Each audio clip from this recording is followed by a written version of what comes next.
right, we're gonna stay in Colorado. We are. We're not leaving. We're doing some of our favorite things. We were beginning the search again for the ultimate beer in a can. Yes. It is winter for the most part, so we are, as Soundgarden once said, we've fallen on black days. Going into the darker days, we're going into the heavier, darker beer things. Shorter days. Shorter days. So we are. We've got a week here of Imperial Stouts. Good. I like it. I like it too. And so we're going to start with a can Imperial Stout. Oh my gosh, doesn't get any more exciting Insane. than that. And that's what we've got for this Give It a Shot. I'm Andrew. And I'm Keith. And we are AboutBeverages.com. And the beverage we are about today is the 1050. 1050. From Oskar Blues in Longmont, Colorado. You know how much it costs? About 1050. About, yeah. It's more than that. Well, depending on that the, for a 6-pack. The 4-pack is usually around $14. Something like that, yeah. So, this was $3.59 for the one can. So, one can. One can. This better be good. And why is it called 1050, do you think?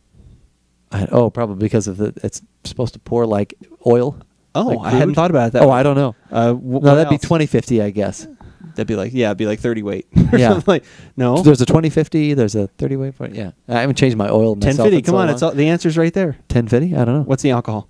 Oh, it's 10.5. There you go. Oh, that's why they call it that. All right. There you go. Very good. I'm guessing. That's just my guess. Okay. It could be. Yeah. I so like anyway, beer in a can. Have we actually found an ultimate beer in the can? Have you found something you would say? Not particularly. Yet.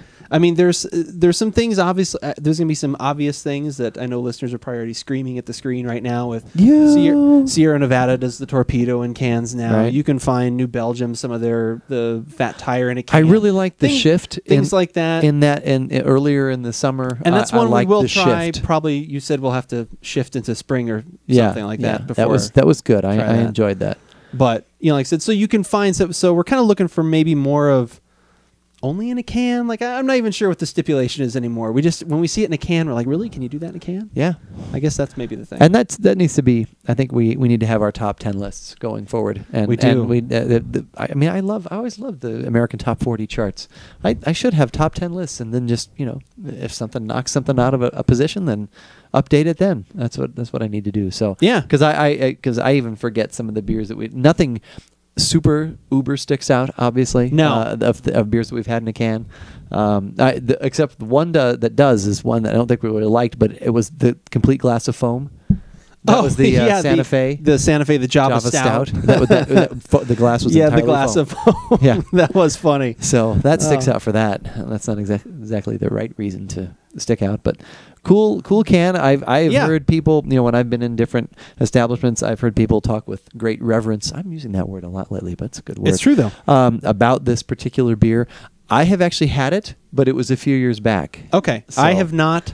I've only had pretty much what we have had on the show. We've done the Gubna. We've had the Mama's Little Yellow Pills. We did the Dale's Pale Ale. Yep. So we've tried several of these Old Chub. Oh, that's right. We did have that actually I enjoyed that. That one was good. I've considered buying that. Yeah. But it seems like, at least here in Arizona, which is where we are, Oskar Blues is getting around a little more now. I'm seeing them in more places, especially the Dale's Pale Ale, which probably that's their signature one. That is really getting around. So that's cool because it seems like they are doing good things and they're all in cans. Yeah, that's good. Actually, that would probably be their weird thing if all of a sudden it's like, have you had the 1050 in a bottle? In a bottle? So yeah, it can be expensive by the 6-pack or 4-pack. 4-pack. 4-pack. It's a 4-pack. Yeah, it's in a 4. Whoa. Yeah. Whoa. Joey Lawrence there. It is pouring quite dark though. It is, and I already like the foam color on that. Is always just like the good signature for me. That good Russian Imperial Stout should have that nice dark gray.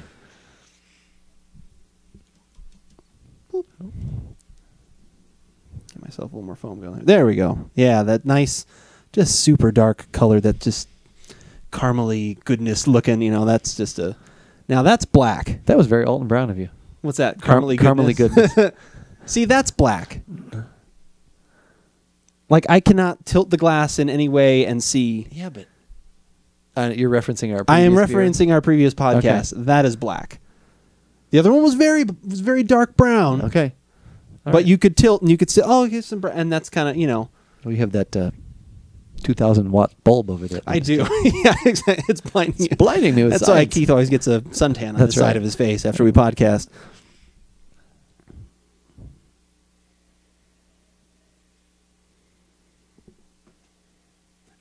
And I know we normally don't speak of it either, but I did see that the IBUs on this were pretty high. They were like in the 90s. Okay. So pretty, I mean, for a stout. Yeah. For a dark beer. Yeah, for a dark beer. Not that the Russian Imperials don't get, but I was still like, wow, 90.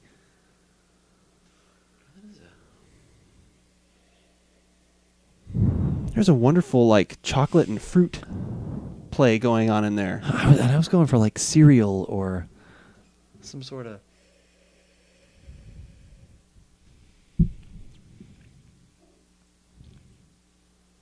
Maybe it is cuckoo for Cocoa Puffs. There is some nice little malty like sweetness, chocolate cereal, like malty sweetness in there. Yeah, chocolate malt. Yeah, sure.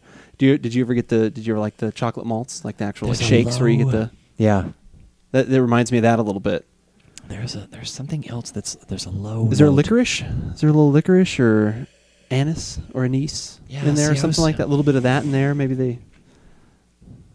they could have thrown some like root beery type spices or something in there. I actually just learned recently this week that that's what they use for. You can use for head retention is licorice root in beer. Oh, really? Yeah. So that's why sometimes you'll throw in a little bit of that. It adds a little sweet note, and then it adds. Oh, helps with that. So that could be. Well, there is some sort of other I'm getting a little bit less of it now, but there's also I was getting like a fruit. I don't know, not cherry or something like that. It was more like peach. It was something a little bit lighter, and that could have been like the hops, like just kind of making their way out. Maybe there's something in that, but the aroma on that's fantastic. I think. Yeah, I think that very smells really good. Okay. I always expect a beer that pours like that, looks like that, to just be chewy and just like, oh wow, and they usually aren't. They're usually so much thinner, and maybe I've just overinflated my expectations. It just depends on kind of what they do with them. But I do expect some amount of body wise. Yeah, there's just speaking. Yeah, this doesn't have as much weight to it. It has a nice coating. There's a nice kind of oily, to me at least, mouthfeel, but it's not like. It's not weighty. It's not chewy like you're talking about, but there's a nice coating going there.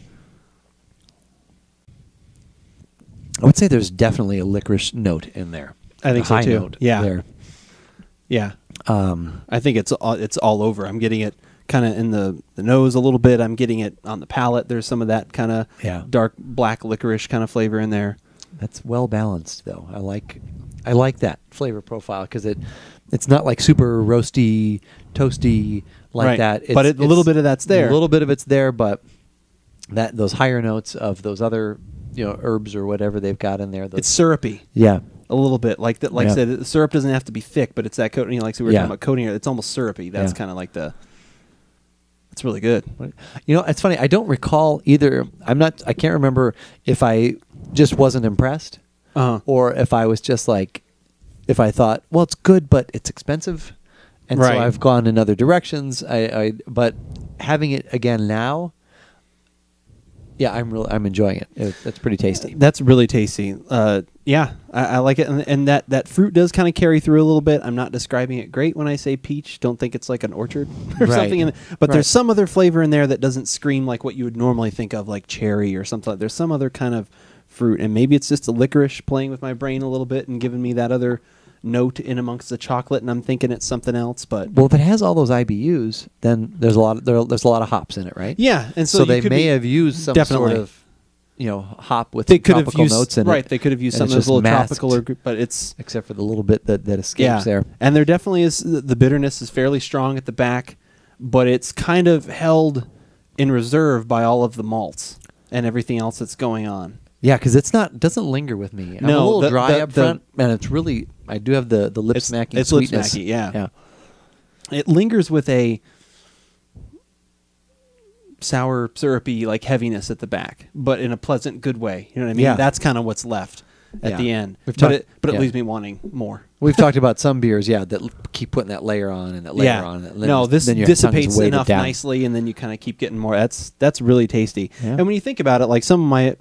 And unfortunately, we haven't done a podcast on it, but one of my favorite that I like Russian Imperial Stouts is the Outer Darkness by Squatters Pub Brewing.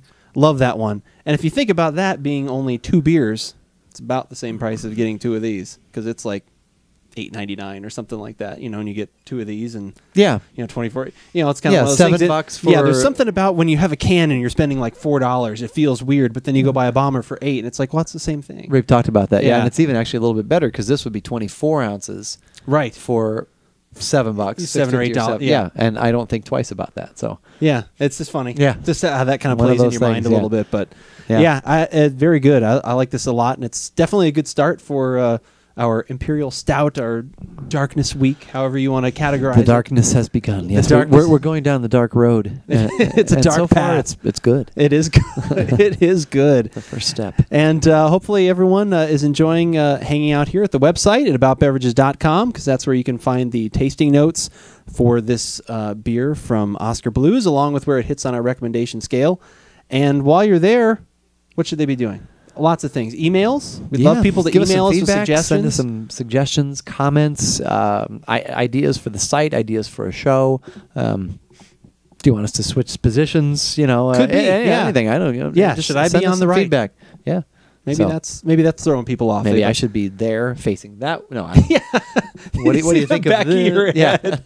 That would be funny. So. Definitely. And you can send us all those comments either on the website or through YouTube if you subscribe to us there, or definitely start following us through Untappd or any of the other many litany of social media network things that you can find. We will probably be there. But whether we like it or not, you should give it a shot.